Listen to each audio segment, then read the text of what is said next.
Selamat datang di channel Pemuja Malam. Jangan lupa like, share, and subscribe ya. Terima kasih. Episode 7, Pernikahannya Justru Sedingin Salju. Kenapa? Karena kau belum melakukan kewajibanmu? Kewajiban? Kewajiban mana maksudmu? Having sex? Tanda siaya yang bisa menebak apa yang Andrian inginkan. Memangnya Mas sudah melakukan kewajiban Mas? Hah? Tidak kan? Jadi jangan pernah menuntutku untuk memenuhi kewajibanku. Ya, kau itu seorang istri. Sudah kewajibanmu mematuhi perintahku. Andrian mendesis tepat di depan wajah Yaya. Jangan pernah memaksaku, sialan. Kesal atas penolakan yang Yaya lakukan, Andrian pun berusaha memaksa Yaya untuk menciumnya. Namun Yaya terus berusaha memalingkan wajahnya. Andrian tak berhenti sampai di situ. Ia mencengkeram rahang Yaya lalu menekan tubuhnya ke pintu. Ia mendekatkan wajahnya hendak meraih bibir Yaya. Yaya tiba ingat trik yang diajarkan Alma, anak dari tante kesayangannya, Ariana. Alma yang memang diajarkan bela diri sejak kecil oleh ayah dan omanya pun sering mengajari trik. Saat ada laki yang bersikap kurang ajar padanya, meskipun usianya jauh di bawah Yaya, tapi mereka berteman cukup dekat. Kalau ada orang yang hendak melakukan pelecehan pada Mbak atau tindakan yang kurang ajar, nggak perlu takut. Cukup angkat kaki Mbak lalu tendang di bagian tengah selangkangannya. Bisa juga Mbak angkat lutut Mbak Yaya dan... Rasanya pasti mantul. Mantap betul, Almahira berucap seraya memperhatikannya di depan Yaya. Melihat wajah Andrian yang begitu dekat dengannya, Yaya pun mengangkat lututnya seperti yang Alma instruksikan dan... Oh, Yaya, apa yang kau... Andrian pun melepaskan cengkeraman tangannya dan sibuk memegang senjatanya yang terasa begitu nyeri. Ia lompat karena rasa sakit yang tak tertahankan. Melihat kesempatan itu, Yaya pun memilih melarikan diri.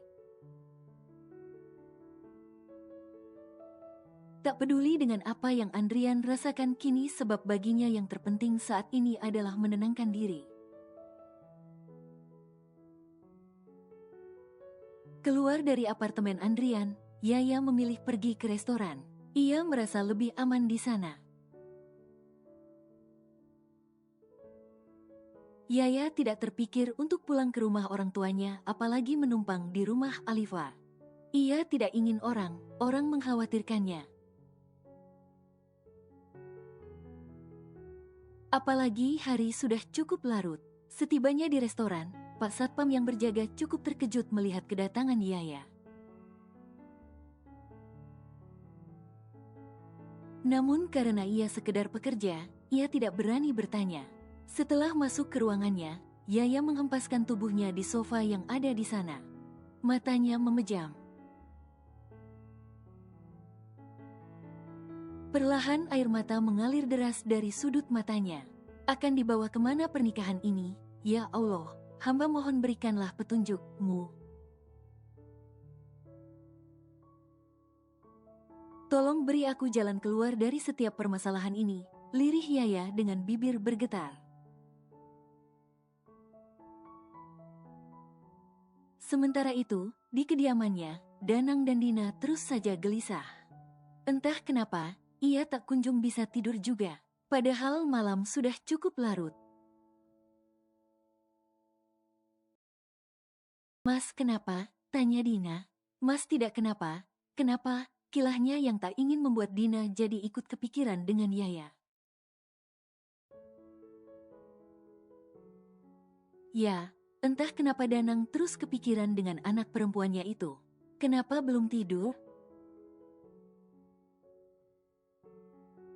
Aku nggak bisa tidur, Mas. Nggak tahu kenapa, kok tiba aku kangen Yaya ya. Padahal baru pagi tadi aku teleponan sama Yaya, ujar Dina. Jantung Danang seketika berdebar. Ternyata Dina pun memikirkan Yaya.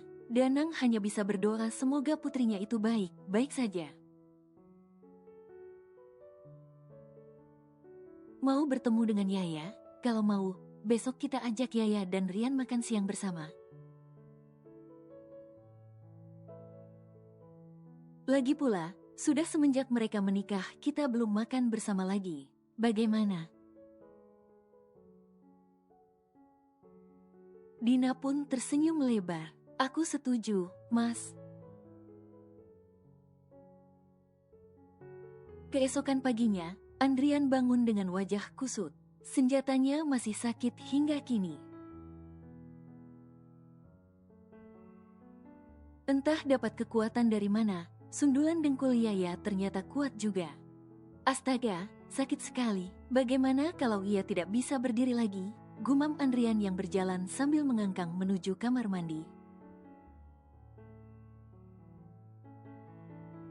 Rasanya ia ingin libur bekerja hari itu, tapi itu tidak mungkin. Ia sudah terlalu banyak libur akhir ini.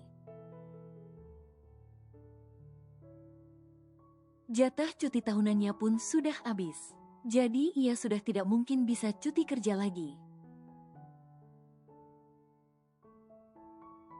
Setelah mandi, Andrian berjalan menuju lemari dan mengambil pakaiannya. Saat melihat ponsel berharga belasan juta itu teronggok di atas meja dengan kondisi memprihatinkan. Andrian kembali mengumpat kesal. Ia merutuk kesialannya semalam. Ceka, terpaksa pakai HP lama lagi, keluhnya sambil mengambil ponsel lamanya di dalam laci. Ia memasukkan kartu SIM-nya ke dalam slot kartu, lalu segera mengaktifkannya.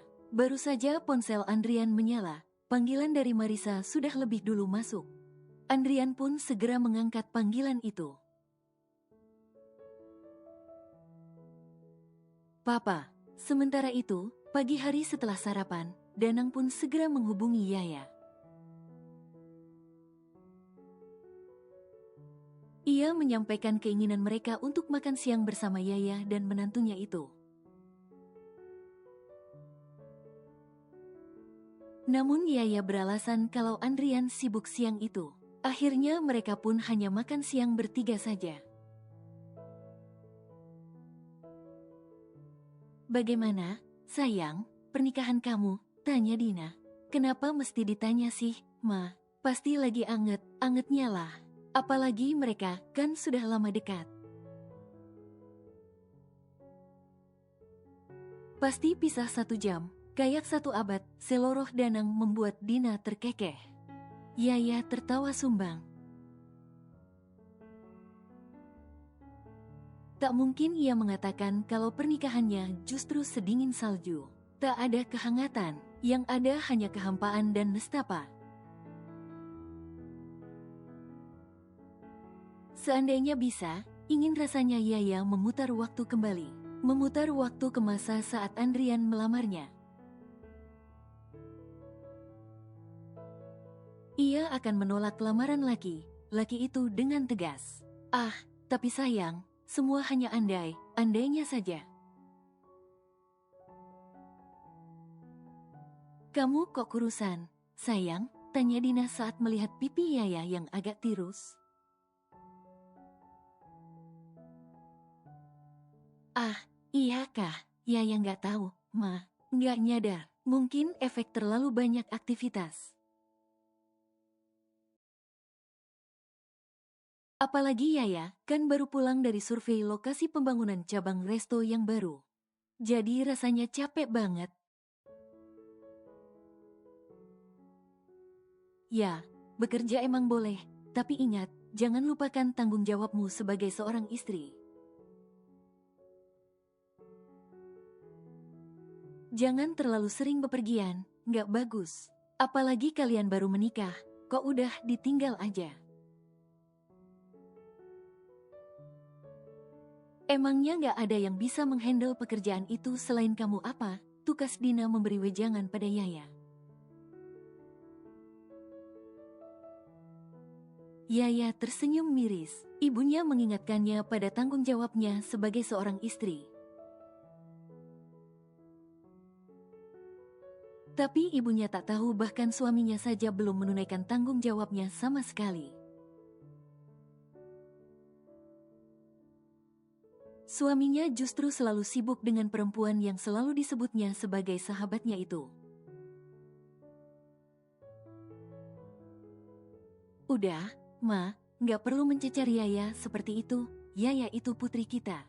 Ia pasti tahu apa yang harus ia lakukan. Ia pasti sadar akan tanggung jawab dan kewajiban seorang istri. Nggak mungkin Yaya mengabaikan tanggung jawabnya begitu saja. Pasti mereka pun sudah membicarakan tentang ini sebelumnya. Benar, kan, Nak? Dengan gerakan kaku, Yaya mengangguk. Mereka lantas melanjutkan makan siang mereka di restoran milik Yaya sendiri. Mereka sengaja memilih meja outdoor agar lebih bisa menikmati pemandangan sekeliling yang memang dihiasi dengan berbagai macam bunga. Saat sedang makan, tiba-tiba ada dua orang yang menghambat meja Danang, Dina, dan Yaya. Orang itu adalah Nurlela dan Marisa. Ah, Besan, ternyata kalian makan di sini juga ya? Oh iya, Yaya, kan kebetulan bekerja di sini. Jadi enak ya, bisa dapat korting. Ucap Nurlela membuat Danang dan Dina tersentak. Apalagi kata Nurlela terdengar seakan mengejek. Ah, Bu Lela, mau makan juga? Ayo, gabung sama kami, tawar Dina ramah. Tidak perlu, kami kemari bukan untuk cari kortingan, iya kan, Sa? Nurlela menoleh ke arah Marisa.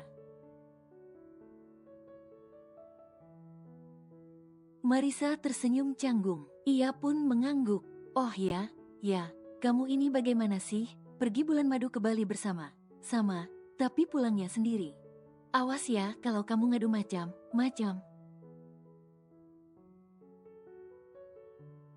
Mama harap kamu gak kekanakan. Jangan suka besarkan masalah. Tukas Nurlela membuat Danang dan Dina kian tersentak. Yaya pulang bulan madu sendirian? Ada apa ini? Batin Danang dan Dina bertanya-tanya. Setelah itu, Nurlela dan Marisa pun segera berlalu dari hadapan Yaya. Yaya, Mbak temenin Mama dulu ya, ujar Marisa ramah. Yaya mengangguk kaku, jantungnya gugup seketika. Ia yakin, setelah ini ayahnya akan mencecarnya dengan banyak pertanyaan. Sebenarnya Papa punya banyak pertanyaan untukmu, tapi sayang, Papa sedang sibuk siang ini.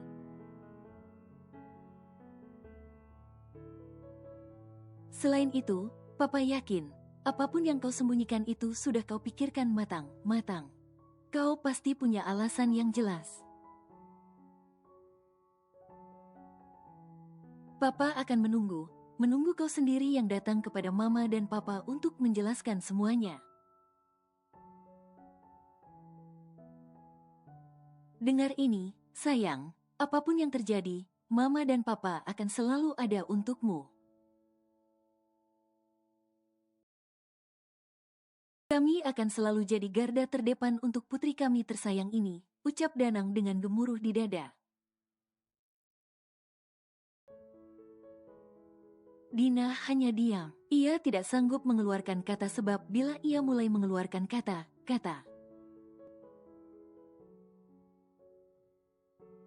maka air matanya akan langsung merebak. Melihat wajah Yaya yang menyiratkan kesedihan saja membuat hati Dina perih.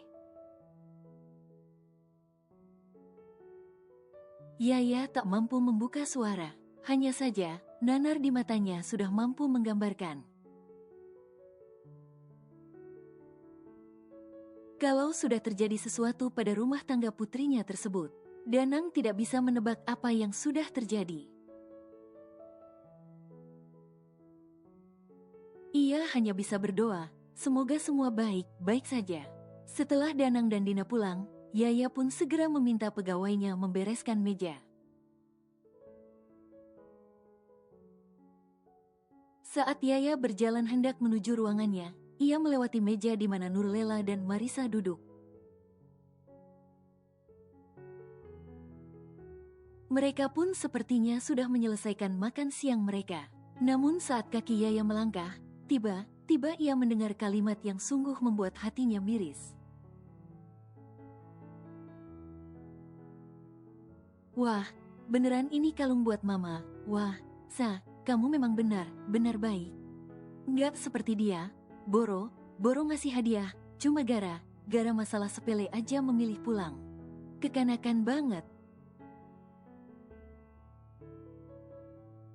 Nggak tahu dah, apa yang Rian lihat dari dia. Cantik sih cantik, tapi, sergah Marisa. Bagaimanapun mereka sudah berjodoh. Sebagai perempuan, aku paham apa yang Yaya rasakan. Marisa merasa wajar Yaya seperti itu. Kamu tuh dari dulu kok baik banget sih, Sa. Persis seperti ibu kamu. Kenapa sih Rian gak berjodoh sama kamu aja? Ucap Nurlela tanpa memikirkan perasaan Yaya sedikit pun. Yaya yang berdiri tak jauh dari sana merasa hatinya begitu teriris-iris. Mengapa mertuanya bisa setega itu pada dirinya? Kenapa setelah menikah ia berubah seperti itu? Apa hanya karena ia hanya anak sambung ayahnya atau ada hal lain? Yaya yang merasa begitu sakit hati pun memilih beranjak dari sana. Ia mengurungkan niatnya ke ruang kerjanya. Sebaliknya, ia memilih pergi dari restoran dan melajukannya ke sebuah danau buatan yang jaraknya sekitar 1 jam dari sana. Setiap Yaya merasa sedang tidak baik saja, maka ia akan memilih pergi ke tempat itu. Danau itu memang tidak begitu indah karena hanya danau buatan. Namun tempat itu cukup sepi membuat Yaya merasa tenang berada di sana. Yaya merenung dalam diam, memikirkan kemana arah pernikahan ini akan dibawanya.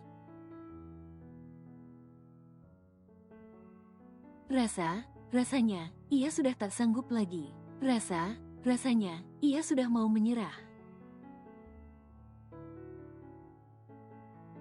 Namun, ia belum bisa melakukannya sebelum ia memiliki sesuatu yang bisa ia gunakan untuk menguatkan tekadnya untuk berpisah.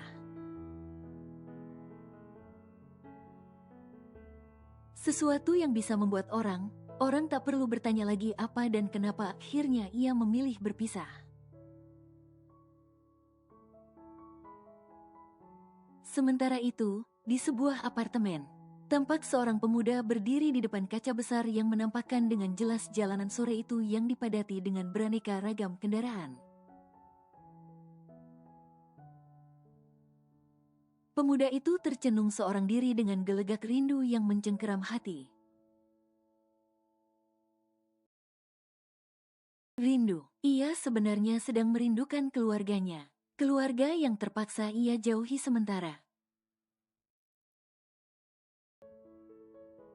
Bukan karena marah ataupun kecewa, ia melakukan itu demi menjaga perasaan seseorang.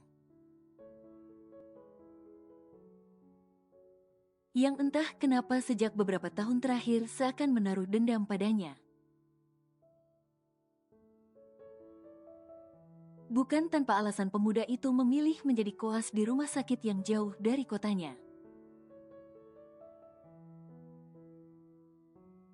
Ia tentu memiliki alasan yang jelas. Ia hanya tak ingin orang yang begitu ia kasihi itu semakin menaruh kebencian padanya.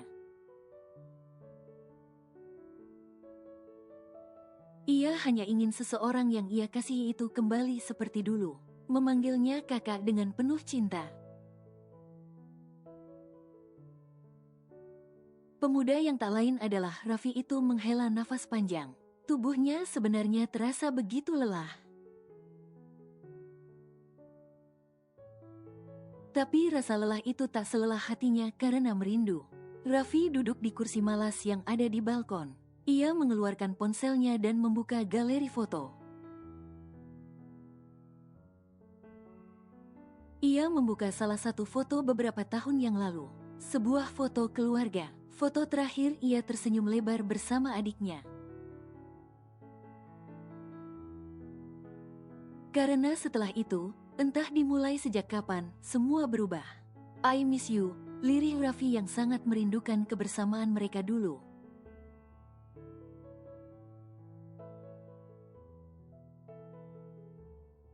Mama, kenapa?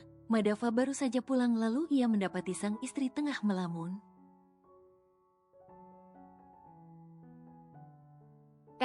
Mas, maaf, nggak nyadar kamu udah pulang. Nggak, Papa, kamu kenapa? Kangen Raffi, tanya Madava yang kemudian memilih duduk di sampingnya.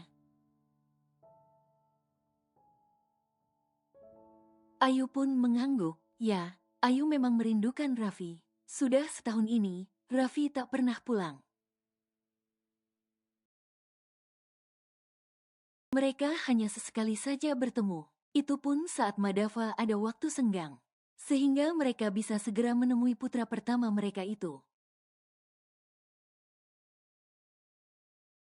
Madava tampak berpikir, tapi Mas 2 mingguan ke depan sibuk sekali. Malah minggu depan Mas ada perjalanan dinas ke Gorontalo. Ujar Madava penuh sesal. Sesal karena tidak bisa menemani istrinya menemui putra pertamanya itu. Terdengar helaan nafas pendek dari bibir Ayu.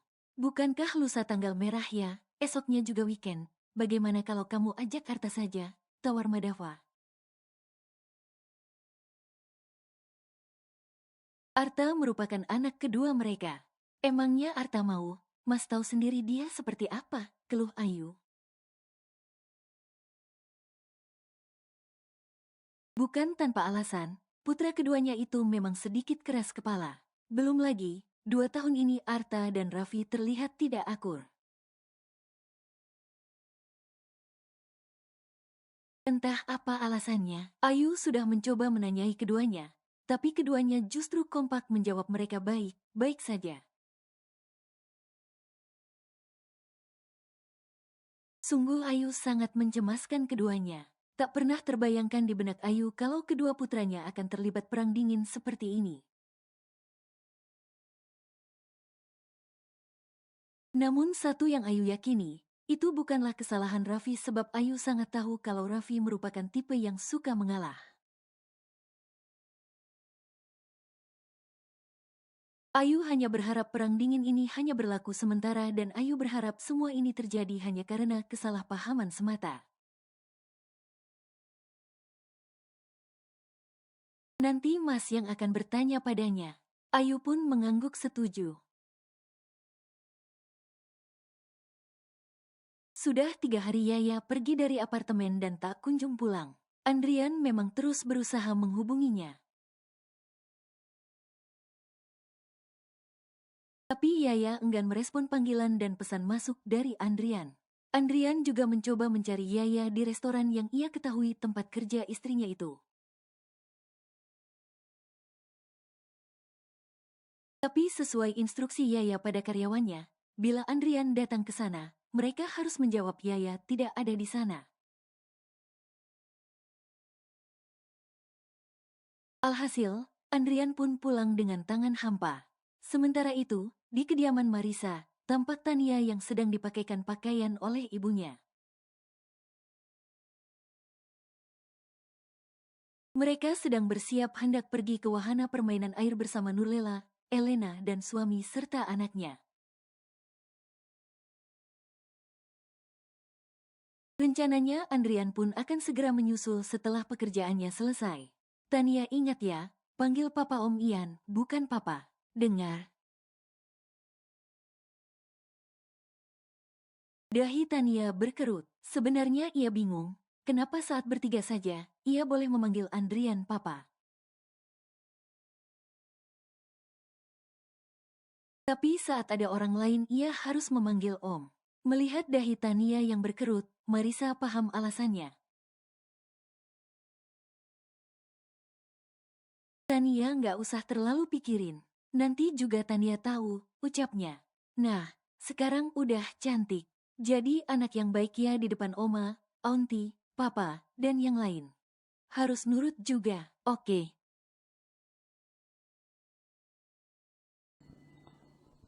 Bersambung.